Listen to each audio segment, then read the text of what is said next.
Franklin County Commissioners meeting, May 29, 2018.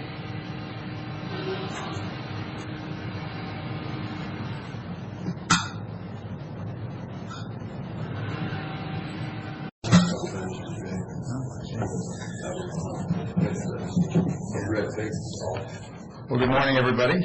Welcome to the regular weekly board meeting of the Franklin County Board of Commissioners. For the record, all three commissioners are here today, as is County Administrator Keith Johnson. We have, let's say, a moderate agenda today, nothing too heavy.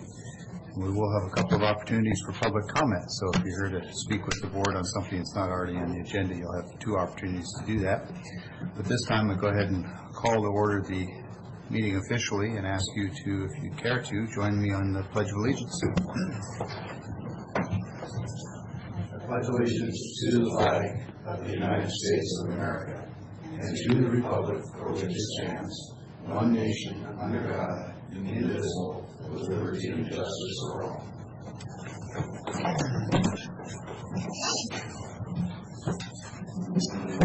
All right, first item of business is the approval of minutes, and they can stand as approved so long as there are no comments, concerns, or objections voiced by any commissioner. Stand approved for the commission. Okay, hearing no objections, they'll stand approved as presented. Move on to the Benton Franklin Juvenile Justice Center Electronic Security System Study. I see Mr. Banks is here. Good morning. Thanks for joining us, Darrell. Mr. Banks. Good morning, Commissioners. Seeking approval to pursue a study of our electronic security system for our detention center. Our detention center is built in 1997. It's over 20 years old now, and we've been having some difficulties with components of our electronic security system. So basically that runs our doors, our intercoms, our video, those sorts of things. So what we did was met with Benton County Administration, Franklin County Administration, and reviewed that. We went out for RFQ. We had 3 companies. We evaluated those companies that applied and selected Kaufman Engineers out of that. So to do a study is $23,300. We'll work to find that in our budget. Hopefully we get that done and they can look at our system and say, okay, here's what you need, here's what you don't need, you can reuse, and we can potentially move forward on something. But it's not a situation where I can just wait till it breaks, so because then that creates a safety issue for us. Any comments or questions from the board? Did I hear you say, Darrell, you have room in your budget at this time? Yeah, we'll work to find that. For the feasibility test. Right, for the study. For the study, the 23,000, you have room in your budget. Yeah, we'll work to find that in our budget for the study. What the study tells us will be a different conversation. So you went out for an RFQ as opposed to an RFP. I'm going to guess, and correct me if I get this wrong, but so you did sort of an in-house analysis of what you think the solution is, and then you went out for quotes on that solution? Or did you go out for an RFP and ask people to propose solutions with pricing? No, we've not done an RFP yet. Okay. So the RFQ was to get engineering specialists in here that could analyze what we currently have, whether it's expected useful life is immediate or long-term, what we can use or reuse. They will provide a report that we can then use for selection for the actual solution. The reason I'm asking is because all of us at one time or another used RFP, RFQ, RF this, RF that. I just want to be sure I understood. So you have actually put out an RFQ, and that's how you identified engineers, and they came and looked at it, scoped it, and gave you recommendations. Well, they didn't come look at it. They have, they've not given us any recommendations yet. That's the purpose of this project, is for them to do the analysis. Okay, They will come look at it now, and then, so maybe that's why I'm a little confused. You have a dollar value already identified, sounds like. And I'm wondering, I guess, how we got there if no one has looked at it and we don't have any proposals. that would be for them to come do the study. Okay, Not to exceed 22 for the study. They can estimate how much time it would take for them to Okay. do the analysis of the current system. so the RFQ was to hire somebody to do the study, not for Right. work. Okay, all right. Just wanted to make sure I had a clear picture of where we were. How does that get apportioned, Keith? We have a interlocal agreement that splits the cost between Benton and Franklin County, roughly, Is it based on the at-risk youth Yeah. population that we normally use? yes. Okay. So the cost of the project itself will be split. Yeah, the at-risk youth, I think, is, last time I checked, 70-30, something like that. That would be it. Does that fit with what you know, Darrell? Not the numbers, but the split, it'll be based on the at-risk youth. Yeah, actually, it's a little higher than 70-30. It's more like, I want to say 34 point something. Yeah, Okay. But it's that at-risk youth split, it's not a 50-50. It's for not- this, and I believe if we do some capital improvements, that goes back to a different formula. 28. Okay. All right. Well, we've got, as you know, a few different formulas for the judges, for juvenile, for capital. Yeah. So I'd like everybody to know what we're voting on. You know? It's part of my function here. Yeah. Okay, well, if we're ready for a motion, I'll move to approve the attached resolution, selecting Kaufman Engineering as the consultant for the Benton Franklin Juvenile Justice Center, the electronic security system study. Second. Okay, motion and second for approval of 2018-169 is presented. Last call for any comments or questions. Darrell, I just had one other I thought of. How many proposals did you receive? 3. And we had a group, a committee or somebody that looked at that, or? We did, myself, Mr. Johnson, my detention manager, and then a couple representatives from Benton Good. County. Perfect. All right, thank you. All right, not hearing any other comments or questions, all in favor, please say aye. Aye. Darrell, thank you for joining us today, Move this forward and see. where it and goes. for addressing this before it breaks. Yeah, we can't have that. I'm reminded of that old adage about horses and barn doors, right?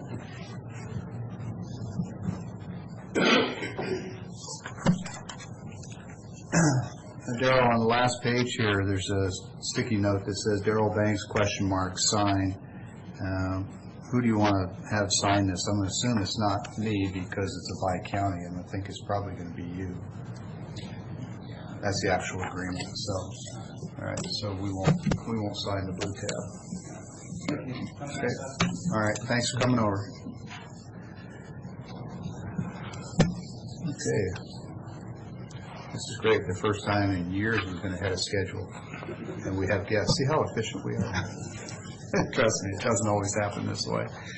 All right, next item is proposed use of the .09 Franklin County Economic Development Fund for the 2018-19 window. We've got a few guests. You're welcome to appoint a couple of folks to come up, or you can sit where you are. It's up to you.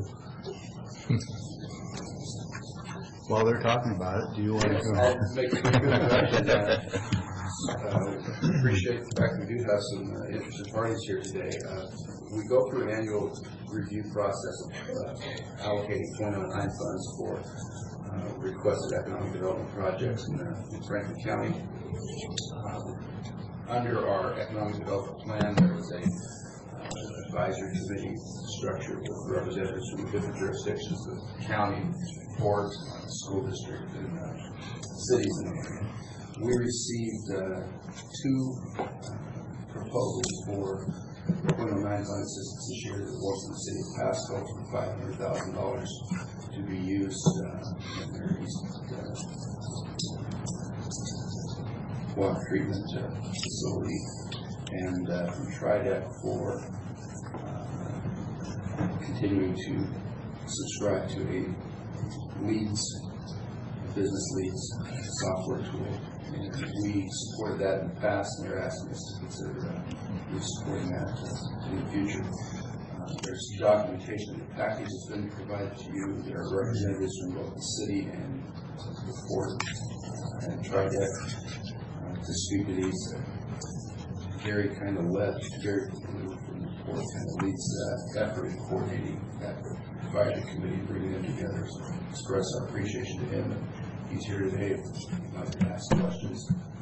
And Carl Hagan will try to speak to their requests. Great, thank you. Carl, anything preliminary before we? Sure. I'll try to keep you ahead of schedule. First, thanks to the commissioners, thanks to your administrator for setting up this process. I think it's a good process. We've got a good committee that comes together to do this. As you said, Gary Ballouk kind of manages that group. Frank That was doing really good till you got to that part, and I started getting nervous. It's one of the few times that everybody gets together too. Yeah. So it is. It's a good process. Anytime you get a room full of people and Gary's here and somebody doesn't pick on him, something's not right. I understand. So our project specifically is for us to be a little bit more proactive. We've got a consultant that's generating leads in our target industries for us, and we get 25 leads a month. And I kind of say economic development, we get to kiss a lot of frogs, and this is just giving us an opportunity to kiss more frogs in hopes of finding a prince. Yeah, there you go. So we get the leads, we follow up on them with email, and then we follow up with mail, and then we try to call them and that sort of thing. So, so we're just trying to manage that group of leads each month. So,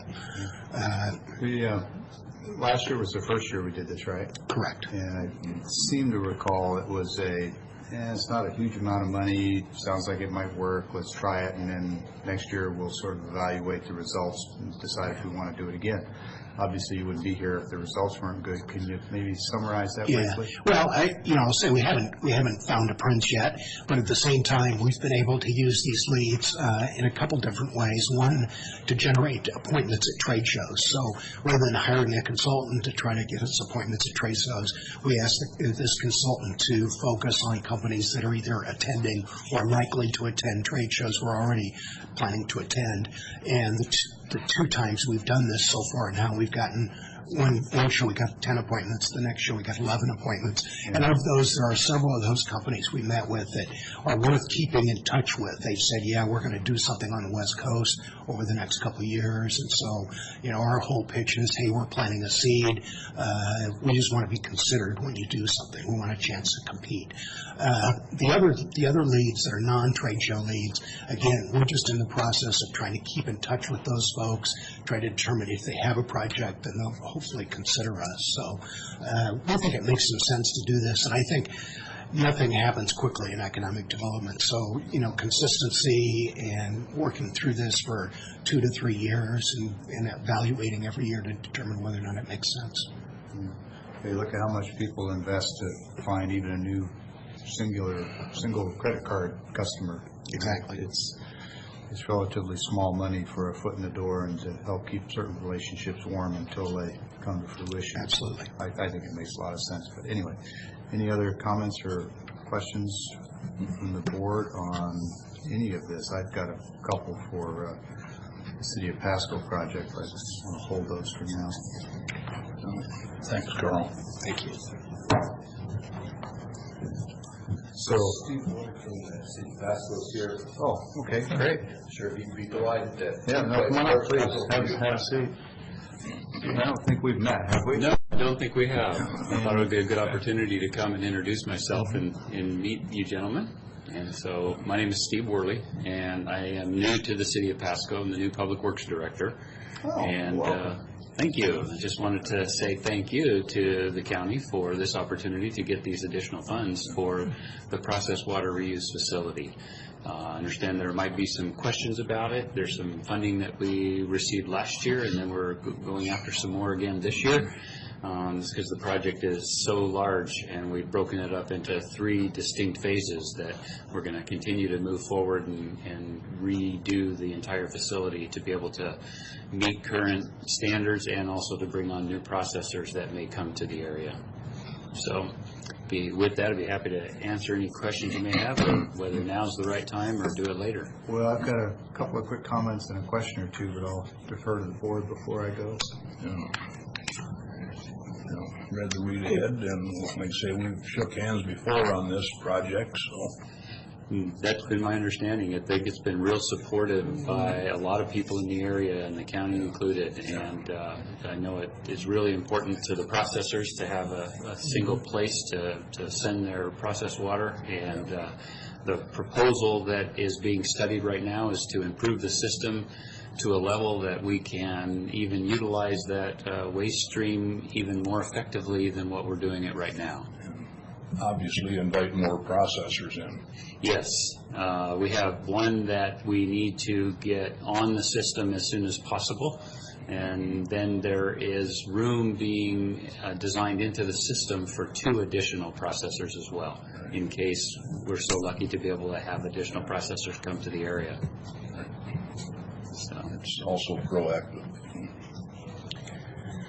I don't have any questions. I think the project is good, and I'm anxious to hear what Commissioner Peck's got to ask. So we all read these read-aheads, but somewhere between reading them and coming in here, you think of a few things. There's an area along 395 on the west side of the highway, and it starts there just north of the existing economic development park where all the food processors are. Do you have a sense at this early stage of where we think expansion that would need this water reuse system might be located? Do you anticipate them being more to the area I just described there along 395? Are you looking more over on the east side, over the Foster Wells, south of Foster Wells? Any idea yet where the users of this expanded system are aiming? that I don't know. Right now, the 2 force mains that are going into the new pump station that's located at Colotus Highway, and you have to forgive me, I'm not as familiar with the area yet as everybody else is. Where'd you come from, by the way? From the Spokane Coeur d'Alene area. Okay. And so I'm eastern Washington, Well, you'll but find this not equally Tri-Cities. confusing. What's that? I said you'll find our geography equally confusing. Actually, I think it's great. I spent the last year in the city of Fife. Okay. And I'd much rather be on this side of the Okay, that mountains than that explains a few side. So glad to be back over here. You didn't by chance used to work with a guy named Zabel. He was already here by the time I got there. Okay, good, Yeah. good. But All we right. know similar people. Yeah, sure. And so I think the idea is that a new processor coming into the system could be located either down in the Colotus Highway area or in the Foster Wells area, and we would have the capacity to be able to do both. Right. Okay. I like the water reuse system. I think it makes good sense. It has economic multiplying capacity. I don't mean it multiplies capacity, but there's an economic multiplier and gives us leverage, and I understand all that. On the flip side, occasionally you get concerns from constituents about some aroma coming off of those Yes. spray fields. Presumably, enhancements to the system and expansions mean more acreage, which means more aroma. Has there been much discussion about that? Yes, there has. As a matter of fact, if you'll notice in the information that was provided, this was split up into 3 phases. And part of the reason that the new lift station and the new force mains are split into 2 is because we're currently having issues with getting the necessary easements to run the force mains up, and the odor issue is the biggest issue.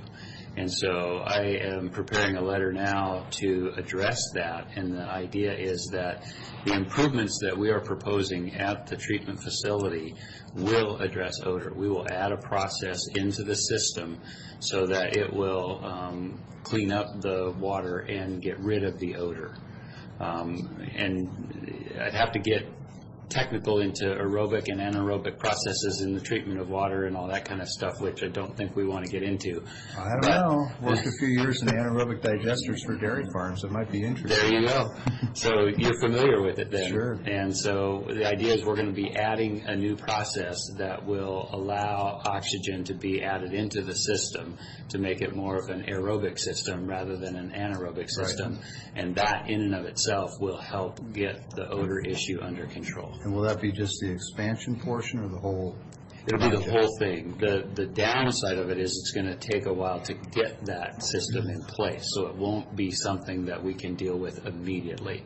Although, so the letter that I'm sending out to the property owners basically saying the city has decided to go that route, to add this additional process into that treatment facility so that the odor issue can be addressed, because we've heard a lot of complaints about it. And it's no wonder. I mean, nobody wants to have to deal with that kind of odor. So we think it would be in everybody's best interest to do that. Okay. Well, I appreciate that expanded detail. That's helpful. All right. I think my other remaining questions on this topic are actually for Mr. Johnson. Okay. Nice to meet you. I'll leave you with this thought, which is, and I think I speak for the whole board, but certainly it's a strongly held view of mine, which is sometimes we get into this mentality that we have Franklin County, the unincorporated county, and then we have everything and everybody else. And I'm constantly reminding people that every inch of Pasco and every inch of Connell and Colotis and Mesa are also in Franklin County, and especially from an economic development standpoint, we're in this together. And so it's good that this particular process, and thanks to the port for kind of helping us shepherd the evolution of this, but getting everybody to the table and starting to use these funds in a way that benefits all of Franklin County, not just the unincorporated piece, is the right direction. Agreed. So, great. Thanks. Thank you. All righty. Mr. Johnson, do we have, maybe just off the top of your head, a ballpark of what the balance is in this fund? If you endorse the ones before you, we'll have a balance of over $1 million still in the fund. Okay. Economic plan reserves money for up-and-coming, time of the essence type projects, as well as making sure that we've got adequate coverage for our debt service. Right. And so there is still some excess capacity. We do know that the fund, the revenue is anticipated to stop after 2024. It may be appropriate for us to start considering a legislative push to continue this beyond that period of time, but that may be a discussion for a different time. I don't know. We got players here. Just be aware that this is not a continuing revenue to the county beyond 2024. But we have adequate funding to cover these. Okay. Well, thank you to everybody. It's a good discussion. Learned some things as usual. If there aren't any other comments or questions, a motion for approval would be in order. Okay, well, we'll make the motion to go ahead and approve the proposed use of the .09 Franklin County Economic Development Funds for 2018 and 2019. Second. Okay, so the motion and second for approval. I'm looking for a resolution number here. 170. Okay, resolution 170 as presented. Any other comments or questions? All in favor, please say aye. Aye. That is approved. Gentlemen, thank you. Sure. It's too late, we already approved it. I'm sorry for not inviting you to speak, but you know you're always welcome. You guys did a great job. Randy Hayden with the Port of Pasco. I just want to thank Commissioners for the decision they reached. I think our Franklin County '09 is really a model of working together. Nobody's forced to do anything the way that we do it, but I think we all work very hard to make sure this is real hard economic development projects that the money's going to. And we would like to invite you with the Ports Association, City Association to consider working together on legislation to extend the '09 fund. As you know, this is not additional taxes. This is just a piece of the state sales tax that otherwise would go to the state which is coming back to the county for economic development, so there's no additional tax burden on the taxpayer for the second project. I don't know if the state can do that with a big downturn in revenues they're having. Well, which is why it's kind of timely. And for anybody who's listening and doesn't know, that's not true. There's a massive increase in revenue at the state. Right, which is why it's not a bad Humor time to start intended. bringing that topic up with the state legislature. So we'll be in touch about that. But with your county association, it's not too early to start planning that season. Right. Thanks. Good points. Thank you. All right. Thanks, man. Thanks, Steve.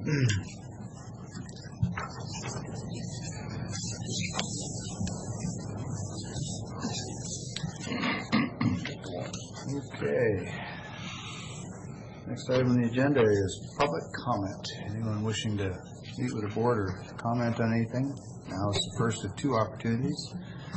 Okay, let's move on to office business. We have payroll and warrants today. Mr. Chairman, we have two fund expenditures. The first one looks like about 10 different items, current expense, election equipment, enhanced 9/11, et cetera, for bottom line is $334,537.74. And Keith has looked at it, Mr. Beaton and Rosa. I will second this motion.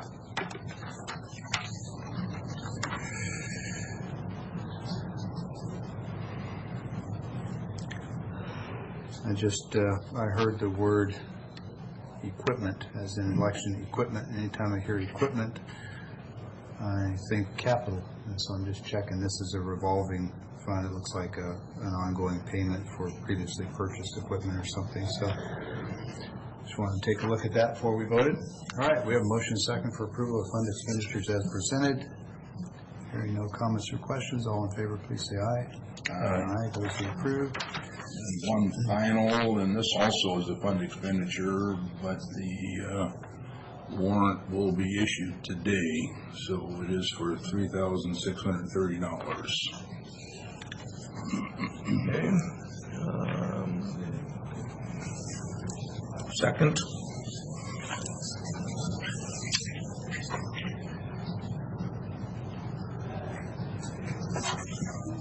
Keith, maybe a little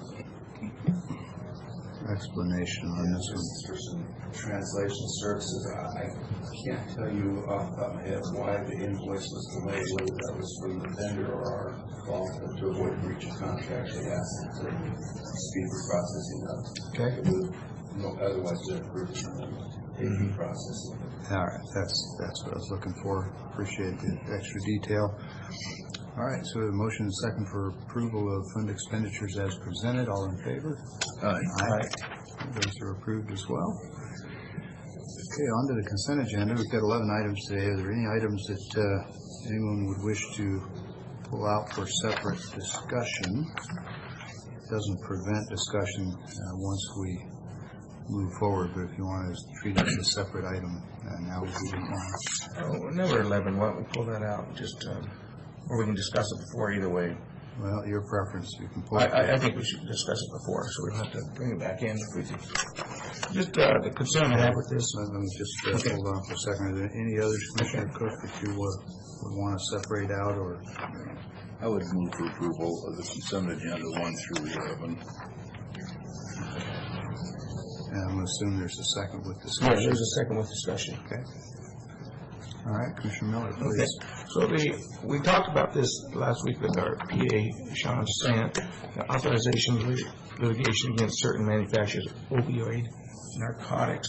Sometimes I'm wondering, when we do these things, just what kind of added cost is to the pharmaceuticals that is going to be added to their, which is actually going to increase their prices. They're going to pay out on all this, what we call a class, it wasn't a class action, it was a class group or some suit. Well, it's not a class action lawsuit. Mr. Sant Yes. pointed out that it wasn't. And Right, that's correct, but it's a different title. I don't recall offhand the title that he used, but the point that you made was that the county was not individually liable for any costs associated. his recommendation was that we participate because it would make us eligible for any, call it payout from the suit, but that we weren't liable for expenses going in. So where does the payout come from? Let's see, we've got a representative from Mr. Sant's office. Okay, yeah, why If don't you you- want to drill down on the topic. As far as the payout from the insurance company, it was just, I don't know if they have insurance, I would imagine they do. If not, it's from the company, Yeah, which would affect all consumers. essentially.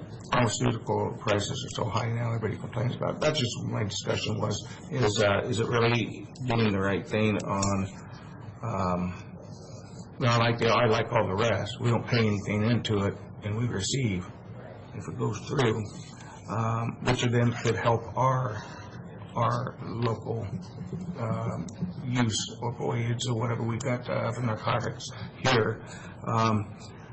So I just wondered if we considered that, the cost of what it would be per person, to people as they buy pharmaceutical, because it's already high, it's going to go higher.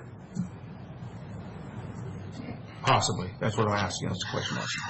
Cost to the public by them making allegedly false statements and driving up the cost of health care for the people that are now addicted to opioids, I think far outweigh the potential costs of any drug prices. Is that a proof that they know that it is, the pharmaceuticals are making faults, or is it maybe the doctors that hand out the stuff? A pretty well-known statement at this point that they have made false statements, which has caused people to become addicted to these opioids.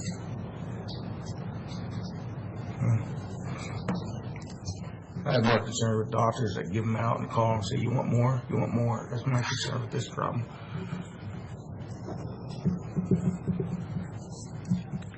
Okay, well, that was my discussion. I don't know if anybody has any different ideas or thoughts.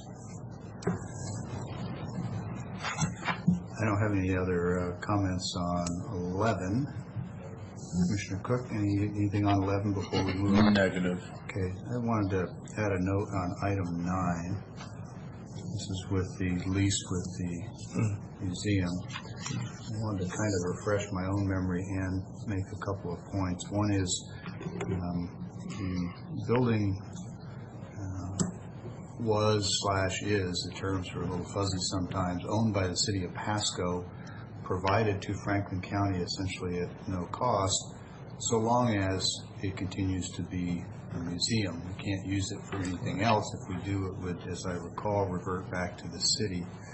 And that's just offered mostly for background. And that's what allows us to lease it to the museum at little or no cost. I think everybody's probably okay with that. But I noticed that the agreement doesn't have any kind of termination for convenience clause, which we normally have. I recognize that they're a not-for-profit, and that if they were to ever have to vacate, it would be a lengthy and somewhat costly process, and they'd have to find another location. But it's got about a 245 or 50 day, something like that, termination, but it was for necessity. There's nothing here that allows it to be terminated convenience, even with a 1, 2, 5 year notice. And it's not enough of a heartburn for me to oppose it. I'm a huge supporter of the whole historical effort. But it is a real departure from the way we normally do contracts. And we're hardwired into this thing with no way out of it except that it's by necessity.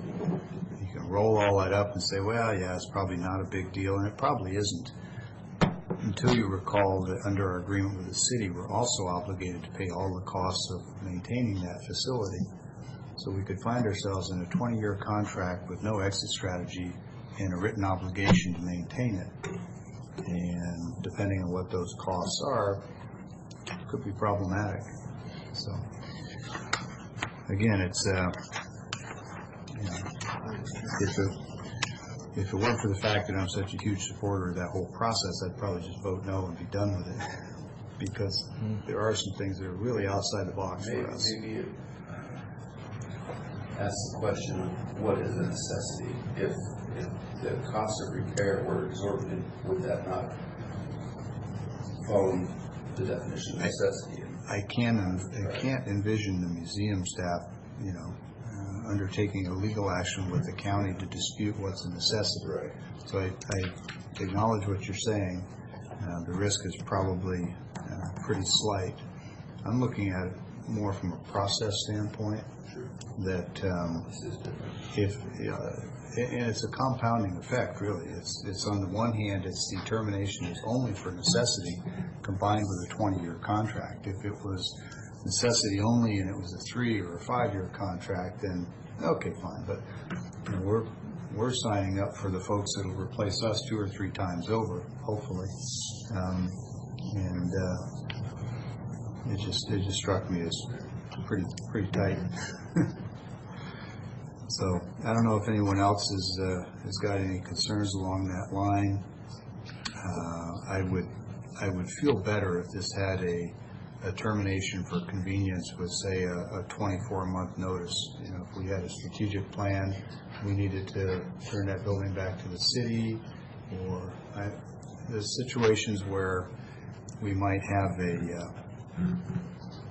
another building available for them. In that kind of a case, if all the parties wanted to relocate, then there's really no issue, right?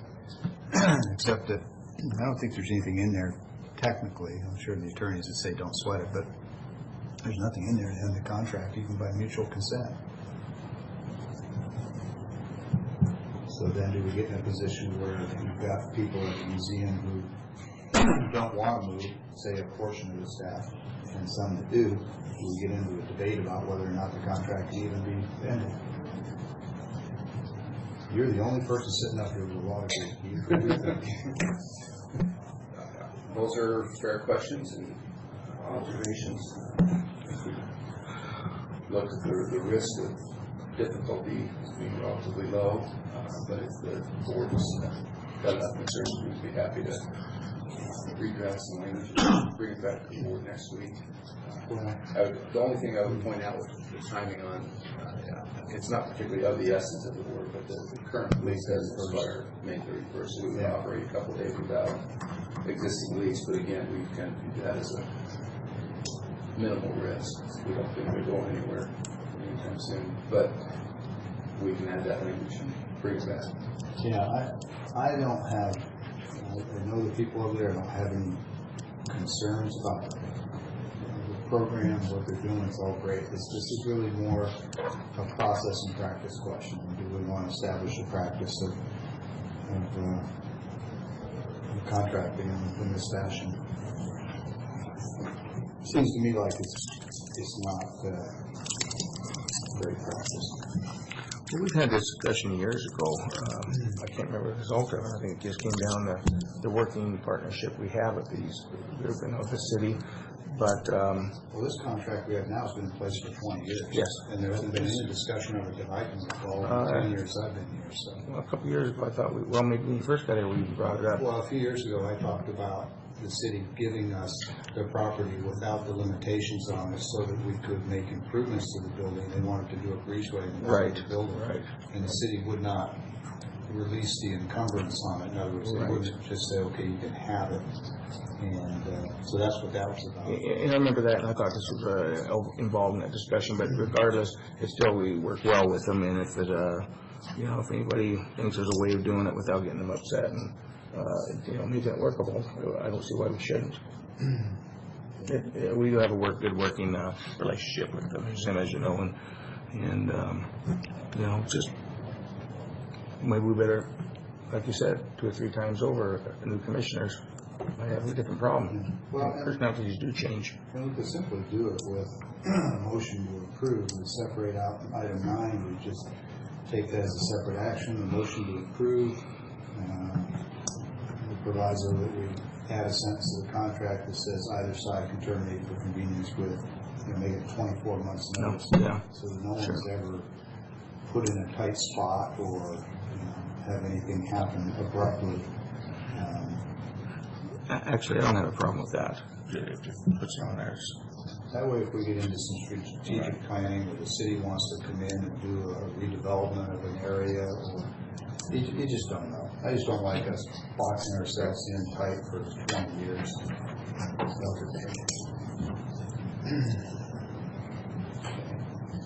All right, well, with that, then, I'll go ahead and, we've got a motion, a second. I just need the motion of Commissioner Cook to agree to accept item 9 for separate discussion at this point. And if you're unwilling to remove your vote, then it is what it is.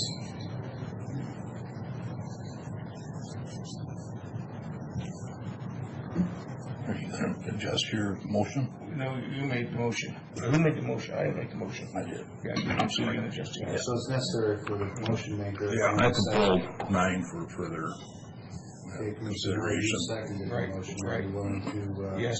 Okay, all right. So now we have an amended motion on the table for approval of the consent agenda, but now it accepts item 9 for separate action. So all in favor of the motion to approve consent agenda items 1 through 8 plus items 10 and 11. So that would be the original consent minus item 9. Please say aye. Aye. Okay, so those are all approved. Now separate out item 9, which is the second addendum to Franklin County Historical Society lease agreement. I would move to approve the lease agreement with additional language stipulating a termination for convenience clause by either party with no less than 18 months' notice.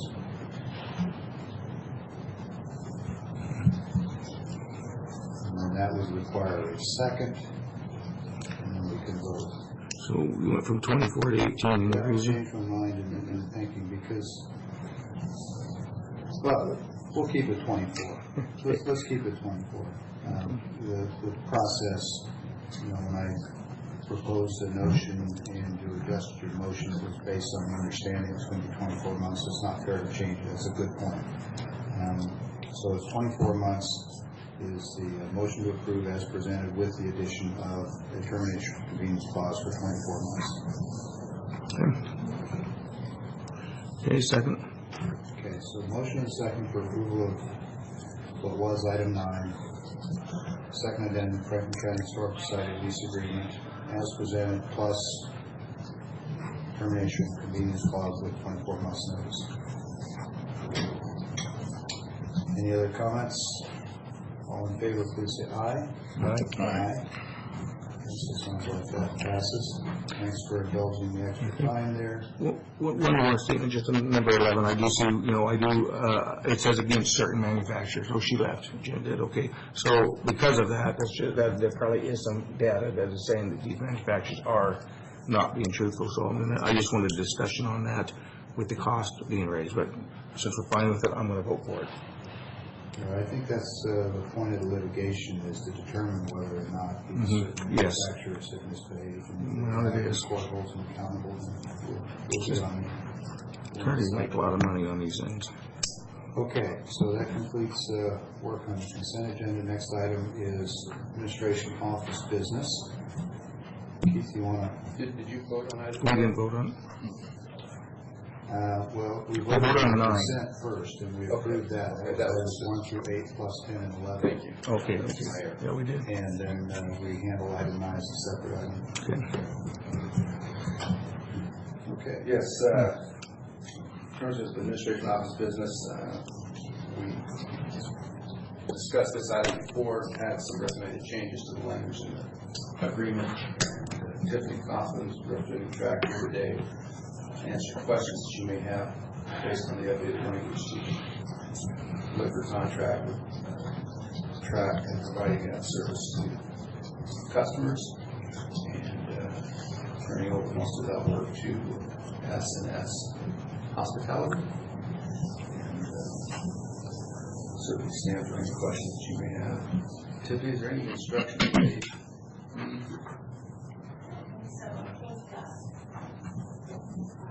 I sent out the new paperwork and I think with Mr. Peck's help, we made some language clearer, and we related it to the proper WAC or RCW. Jen from the prosecutor's office helped in clearing up some issues to where it's kind of confusing when you read parts of the law. So if you have any questions, hopefully I can answer them for you. Well, to be candid, I think we did more than clear up language. We actually had RCWs that were not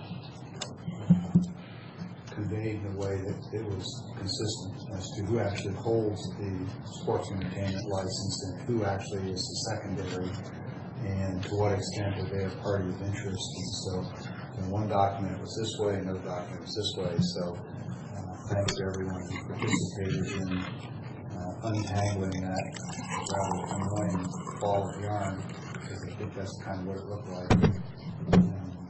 I've got some of the notes that I sent you, and I think from what I can read, we've addressed virtually all of them. There's a couple of things that still don't connect for me. And I'm glad Jen's here because maybe she can help connect those dots. So let's start with what I think is the hardest one, and then we can work from there. Well, actually, I need to get what is probably an easy one out of the way first. This is in the draft resolution where it uses the term social market. And one of the questions I posed is, where does this language come from? Is this in an RCW somewhere? Because I've read them, and it ain't there that I can find.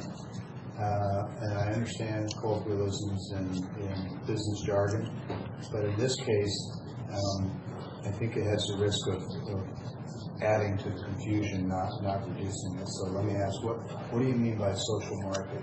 Okay, as it stands in the resolution 2017-341, when the board passed that resolution, we used the language SNS Hospitality to be responsible for social market alcohol. So that is the only reason that is in this resolution here, because we're asking the board to rescind resolution 2017-341.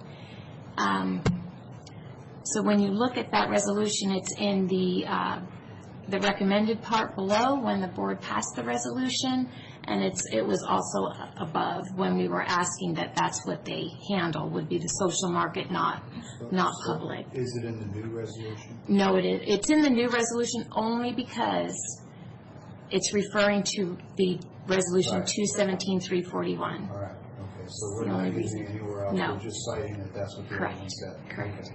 Thank you for clarifying that, and I probably should have picked that up.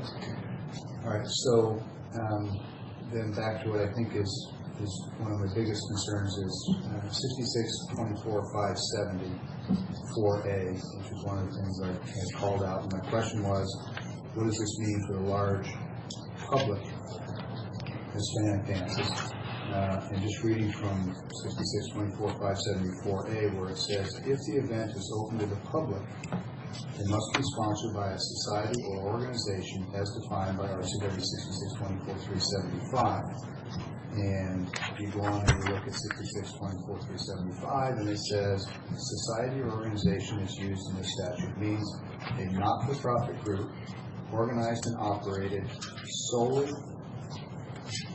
that's an important word, solely for charitable, religious, social, political, educational, civic, fraternal, athletic, or benevolent purposes. So the question for Jen is, Jen, are we claiming compliance here because we're claiming that we are solely for civic purposes? Are we sponsored? Yes, I thought there was another organization that came in and sponsored. Yes, we do have a promoter. And under the RCW 6624-570, which is the Sports and Entertainment Facility Licensee, number 4A, it says that the board may issue a caterer's endorsements to the license. And when you go down to read the language, as Mr. Peck said, this catering endorsement does not come with the sports and entertainment license. You actually have to apply for it to be added to your license. And in speaking with CG or SNS Hospitality, they will not be asking for this endorsement to be added to their sports and entertainment license because they have that elsewhere at their own business. So it's my understanding, if they are not adding the caterer's endorsement, then the requirement that the sponsor must be a society or organization as defined by RCW 6624-375 doesn't come into play.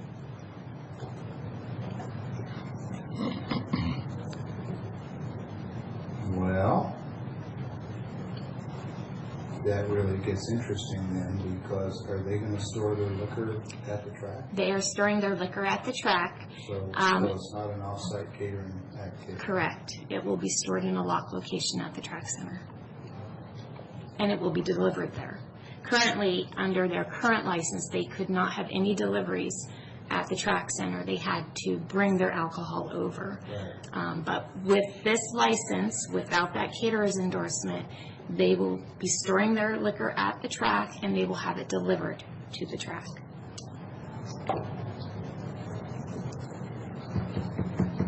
Yeah, because one of my notes was the Liquor Cannabis Board may issue a caterer's endorsement, and that does imply the liquor must be stored at track. So they're not going to do a caterer's endorsement. No. So they're going to operate this as if it's a separate, independent location. Correct. Separate from their other business activities. And your understanding is if they do that, then 4A doesn't come into play. That's my understanding.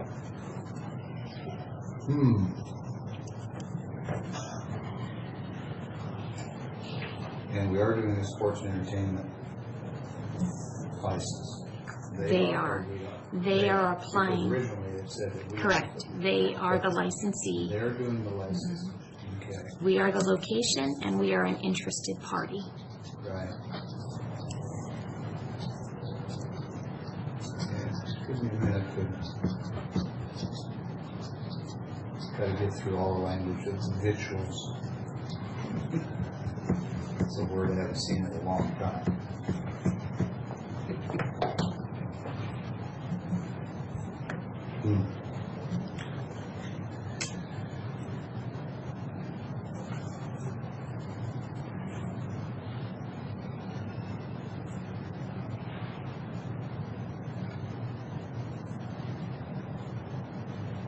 Okay. Well, I'll look at this more closely after the meeting, but my inclination is to say, yes, that does get us around it. I was under the impression that they were bringing their liquor and that they weren't storing it there at the track. That opens up a different line of discussion, but I'm just going to assume that we can figure out a way for them to secure an inventory of materials. Yes, fine. So yes. we'll just assume that that's the case. Well, good. Then I'm just going to accept that that's going to take care of that. Trying to figure out how we get ourselves defined, or those dances, us defined as a charitable or civic or social. As Jen points out, it's not really us, it's a more to be that. But in this case, it doesn't matter. I think we've crossed that bridge. That's good. That one.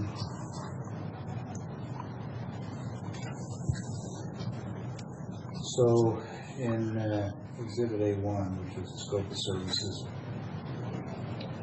and this is a previous draft, so if it's changed, just tell me, but I'm looking at paragraph Roman numeral 3 and then subparagraph 3.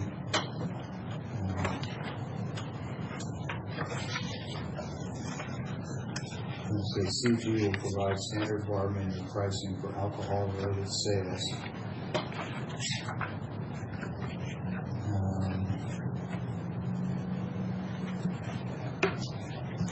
They're going to talk about mixer and supply needed, no-go social bar is fine.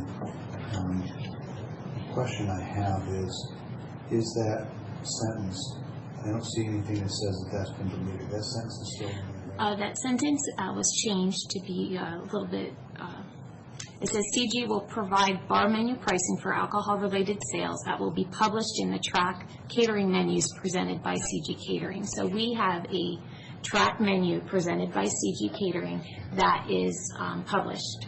So they will add their bar pricing to that menu so that people who want to put an event on at our center will know what the pricing associated with that are. Now, there will be, of course, special pricing. I'm sorry, go ahead. There may be special pricing, like if someone wants a keg and they want a certain kind of keg, and it might be more expensive than the normal But that imported. pricing will be in the menu, and Yes. S&S Hospitality will set that pricing. Well, they'll set it, but we have discussions, just like we had discussions over their current menu, as to how it relates to current track pricing. So, and that's really the root of my question, is that from what I read, not necessarily what the intent is, but from what I read, they're setting the price. And when they're taking a 30, or we're taking a percentage cut, you know, we could say, well, now we want 40%, and they just raise their prices, or we take 20%, and they leave the prices where they are. It seems like the price setting ought to have some benchmark, because in this case, you know, in the normal competitive enterprise market, you can set your prices and be competitive with your competitors, but when really all you've got is Three Rivers. So, it seems like that price setting ought to be subject to some sort of track components, not just they can put any price they want.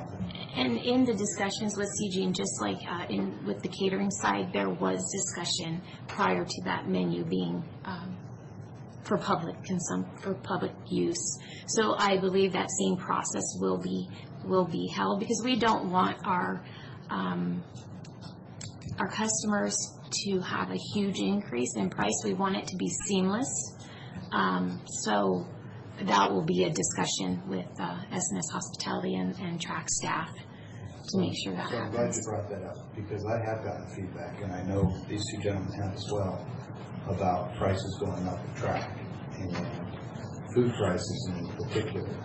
And I don't feel comfortable with the current mechanism that we have, where normally you would offset rooming costs with food purchase.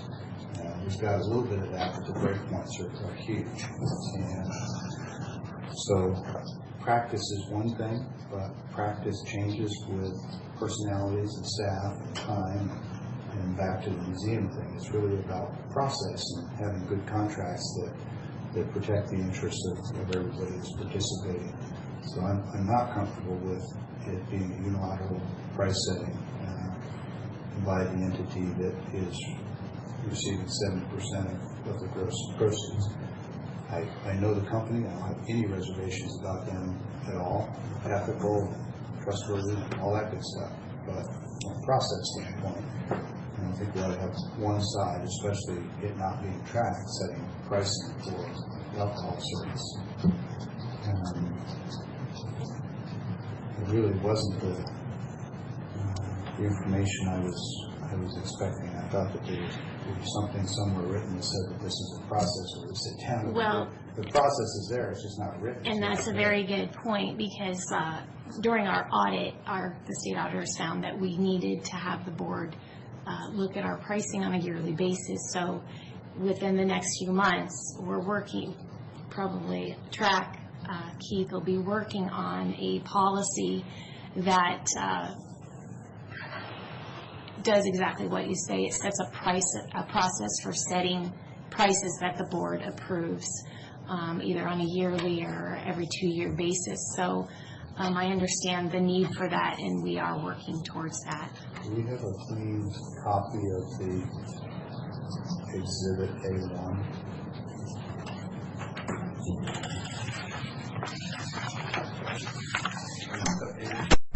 Mine updated. Yeah, that's what I sent Karen. So,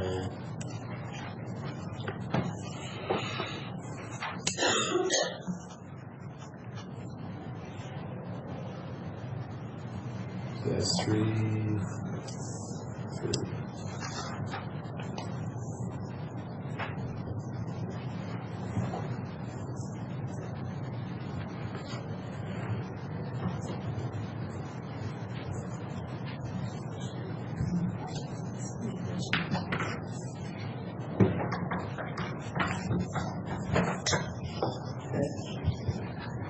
So I'm aware that we need to get this resolved. We don't want to delay it any further. It sounds like we've addressed the main sticking points, especially the one regarding the Hispanic dances and organizations having to be sponsors. I think we've got that resolved. I certainly hope we do, because that could be a real mess for us. So what I'm contemplating is moving forward for approval with a really simple language change to Exhibit A1, which would be under paragraph 3, subparagraph 2, where it says CG will provide. If we just simply change the word provide to recommend, and we have a county policy that says that the board reviews and approves pricing every year, then I think we comply with the state auditor to minimize changes to this document. How's the board feel about that? Would you be inclined to support something like that? So this is, say what this changes would just be on the catering on the services. One word change. Okay. Right. C is paragraph 3, subparagraph 2. CG will provide, just change the word provide to recommend. Okay. And then we'll adopt a county policy that complies with the state auditor's direction that once a year the board review and approve pricing. Commissioner Cook, are you okay with that? Yeah, we can go ahead and sign it and bring that back with that one word. Okay. I'll just go ahead and make a pen and ink change here.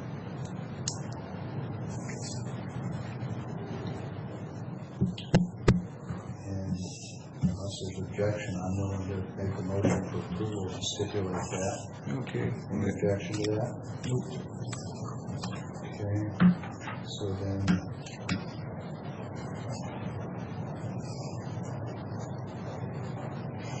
we've really got two actions here that you're looking for, right, Tiffany? One is to rescind 341, the other is to adopt 274, which is the contract.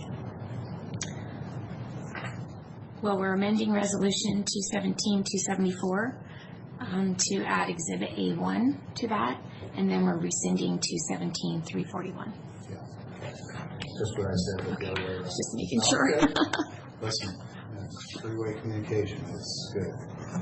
It doesn't hurt. Okay, with that, we move for approval of the recommendation in the agenda summary report regarding track, specifically for the action to rescind Resolution 2017-341 and further to amend Resolution 2017-274, which is a personal services contract with S&S Hospitality, and further specify one change to the personal services contract that will be amending 217-274, and that change is in Exhibit A1, paragraph Roman numeral 3, subparagraph 2, or II. And it says one word change in that sentence. The sentence currently reads, CG will provide bargaining with pricing, and it continues on. We will simply replace the word provide with the word recommend. So it will read, CG will recommend bargaining with pricing. That's the end of the motion. If there's a second, then we'll come back to brief discussion. Here's a second. Okay, so we have a motion and a second for approval of the actions just detailed. The final discussion is that this change retains the right for the county to set bargaining pricing as opposed to granting that to the caterer. And that's important because the state auditor has notified us that the county board should annually, at least annually, review and approve pricing at track. So this retains that right for us to comply with the state auditor's direction. So that's the comment. So we have a motion and a second. Any other discussion on the motion? Hearing none, all in favor, please say aye. Aye. Aye. And I'm sorry, I didn't, is that unanimous? I got an aye. Did you do an aye? Okay, all right. Did you do an aye? I did. All right, so it passes unanimously. Thank you for the discussion. Tiffany, thanks for your patience going through this. I recognize that it's partly complex. I think we've got a better product than when we all started as a result of a lot of different eyes on it, but especially your effort to be flexible and make adjustments. Appreciate that. Well, I learned a lot about liquor licenses. Well, you know, each one of us has our own background that we bring to this. You can give that back to you. There are areas like with public fire services where I don't begin to even pretend that I have anything like Commissioner Cook's knowledge. Commissioner Miller's got his expertise, and I just happen to have spent a lot more time with liquor licenses than most people because I own an event center. You do? That's right. So each of us brings something to the table, and that's invaluable. All right, thanks again. Thank you. Thanks, Tiff. Thank you. Thank you.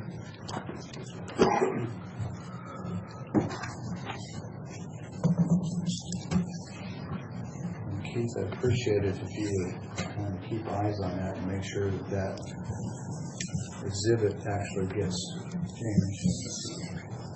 And who is going to take the action for getting policy in place at track what we review and approve pricing?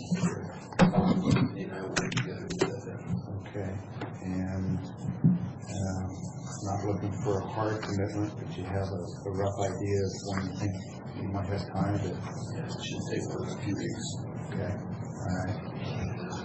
Appreciate that. Is that fair generalization, Tiffany? Like you don't have enough to do? I am working on the policies, our current policies, not including that one because that's a brand new one. So I'm hoping those I can get done within the next month and then really start working on that one. I don't think it should take long, I just need some good collaboration to make sure it works correct. Yeah, and you know, I have figured out that the state auditors actually can be pretty helpful, and sometimes you call them and say, do you remember an audit where they had a really great policy? And then you call that county. There's no shame in that whatsoever. Okay, next item on the agenda is public comment. I see no one from the public here. I see Carly. She hasn't had a chance to pop with us. I'm good for today. You're good for today? Okay. Okay, next item on the agenda is an executive session. Do we still need this? Yes, sir. Okay, this is RCW 4231-10-1I to discuss legal counsel litigation or potential litigation. Do we have an idea how long? I'd like up to 20 minutes. Up to 20 minutes, and who would you like to have join us today? I'd like the board, clerk, Jen Johnson from the prosecutor's office, and myself. Okay. If everybody else gets a free pass.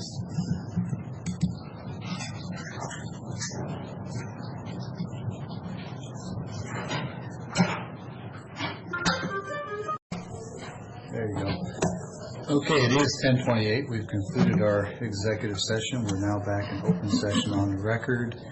That executive session was the last item published in our agenda. Are there any other topics or issues any member of the board or county administrator would like to take up before we move to adjourn? I have nothing. No, I don't have anything to bring up either. We'll be going to meet with USDA here at 11 o'clock, 12 o'clock actually, and just about some community programs that they can enhance, such as ambulance barns, and maybe even some other things that are in our city or county. So I'll speak of that later after I hear about, it's just introductory today. You say they're doing something with bonds? Yeah, this is the ambulance barn, Connell. They're looking for some funding, something I talked to them when I was there. Yes. Not anything, if I didn't make that clear, ambulance barn. Yeah, okay. Storage, garage. Buildings, garages, sure. Exactly. Okay, I don't have anything either to add at this point. Mr. Johnson, anything? Okay, well then with that, it is 10:29 and we are adjourned.